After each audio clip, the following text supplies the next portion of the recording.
Meche todo mitole mikudo sidigbe azanko atongodo aido suome mimei agbokogbe tonle bodo asu arobodo asi omina tunoje wanyo ena jijon mitentino igbesi azangbe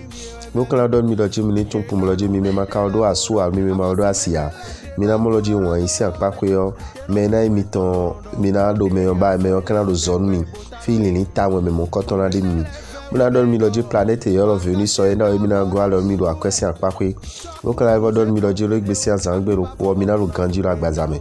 weme kai agbozuka meton planete yoro veni so planete mo koton ede mina go alo mi bo mina ro ganji ro wan isi legion kiko awajije na tino asupati pole tentin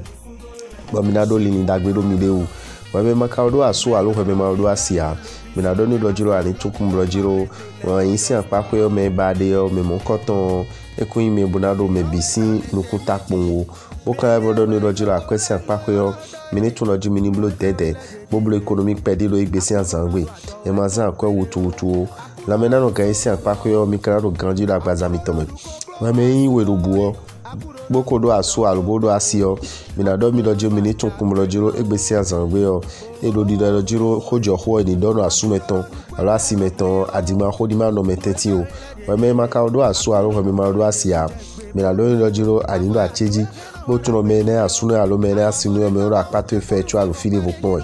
lopo mi ton le mi kan bodo mi dojo mini tuno jiro akwesi apakoyo edo di dojo nu gegera ti mura ren dagbe anmi akwe mi madon ko ton alabajo no mi bo kan yin dagbe ni o kan do lopo mi ton le dojo mini kablo tete mama mi na reboza akwe gbodo igbesi azangbe mi me kara gasa yin ele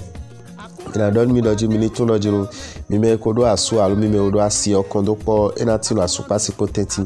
o kan le bodo mi dojo mini tunkum dojiro lini ni tole gegena yin wadu wan isi aliji wa me makaudo asu alo ko me maudo asia mina don no kumro jiro ndebude aja biblogbe bon kiko awajije na tin de me ani tenko bonu wan yon ni jije ndo alieni ojinwe bo kan don mi dojo mini tunkum jiro akwesi apako ndebu mi ja biblogbe mi ni tamepon meja yan ko mi ni tamepon mi ka jare yan ko mede o mi level tamepon kanji wa chu level yan bo kan don mi dojo mini tunkum jiro egbe o planet yoro yurade so e ka le mi na gwa lo mi do la mena no gaisi alizi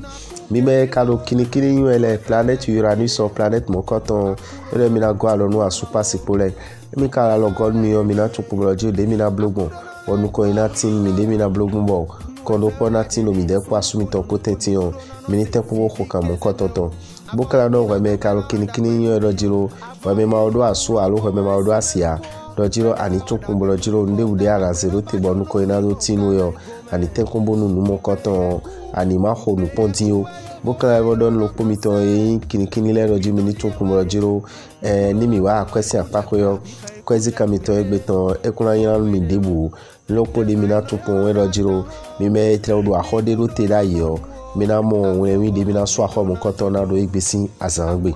we me kaloro yonda loji nwe o bodo asu alobodo asio mina do no rojiro mina mo rojiro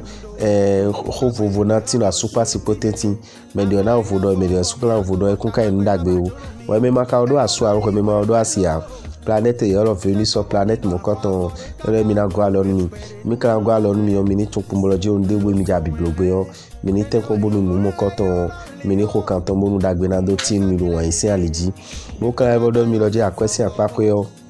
ere egbe yo mi ni tenko bo lita me pon bo jije bo son ton town ekun dojiro le wa ime me pon na no blow ekun mo e o doje eduwe de me bi ogujin o akwesi apako yo ndegbe mi ja biblogbe o ehun mini hula ene na so mo dagbe na do tin ni we me ka lo balance yin ebo mi lo ndagan mi na do no planet yo Saturn planet mo koton e di dojiro e mi na go alo no asupa sipole bo mi kan tun we me ma do asu alo we me ma do asia ara tu kumolo jiro de ara blogun bo me na into yo ara mo esi kan ya na hodo igbesi azangbe akwesi apako yo mi na do ni dojiro planète de kuno finomena do vela men mi do akwesi akpako yo nlokpo de mina tu kon lo ji mi je so mi ni do acheji bo yon akwezan mo kan do mi lo ji mi na lo ganji do agbazame planète kayo do Venus e do didon mi me Scorpion le lo ji mi ni tu kon lo jiro won isi akpako yo limitore kikere yo abo mina semide singbe mo kan do mi lo ji mi ni tu lo jiro kan ko lo me di o mi me ko do asu mi me ma do asu al mi me ma do asia mais na mi ton mi na di black pe mi mon coton be kan mi mo mi pe le tro mi na je won ni di azon po akwesi apako yo mi na tulo di planète yo Jupiter e re mi na gwa lo mi do akwesi an lijibo le mi ton le gege na mi wa mi me lo Sagittaire yo mi na do mi no jiro mi ni tun po mo lo jiro egbe lo jiro nu na me mi ton enazon bon kiko awa jije yo enatino asupa sipotentin won ma digbe yo asumeton wa lo asimeton wo won me maka odo asu alo ko me ma odo asia mi na do ni lo jiro ani tun po mo lo jiro kan ko lo me din sun de suru di lo ju mi na go alo mi do won isi apape cho mi na tun lo jiro akwesi apape lo po mi na tun lo jiro le ni mi tore gege na ni wa mo mi ni tun lo jiro akwezan ena support do mi lo igbesi azangbe o mi kan tun lo jiro mi me do affaire débat mi me do débat da yo mi mon coton mi na mo aliton benen dagbe ni o me ka lo Capricorne yo bo mi yo ye wezo gbanu le o mi na do mi lo ju mi ni tun po lo ju asupa si potenti o kondo ponati bo na do mi lo ju mi ni tun lo jiro de mi na blogbon bo nuki kwa jije na tino mi tenti ka bo sana ko mi na te ko mi na de afoto o me maka odo asu alo ko me ma odo asia mi na do lo jiro ani tun lo jiro ve pe na tino do won isi apako do igbe planète yoro Mercure planète mon coton ero jimina to tak back pe de mi ra kwesi apafe amo mi ni tempo mo tun lo jiro ndebu ena inu bo e ma ndo jiro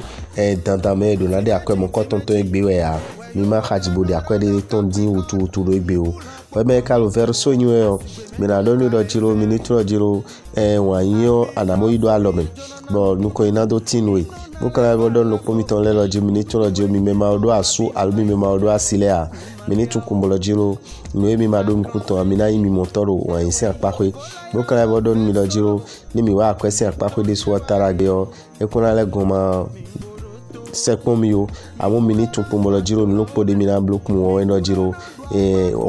la mena no gan isi apakwe yo nu chiko na supo do mi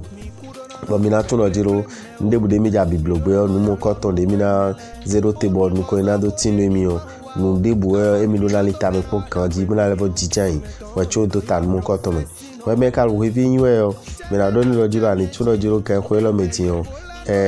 me amo lo jiro asupa sipole yo uve pe de na tino mi tetin me de gbe ma se na supo we me maka odo asu alo we me ma odo asia mi na do ni lo jiro me ba de yo bo ina yin asunu alo ina sinu mo na ingbeto bo nde mala won lo tuton ero je amulo meje esi mo koton de mama ina ingbeto jawo yo ekusi ingbeto de bona chi ma wu no wo mo kan bodo mi lo ji mi ni tun kun lo jiro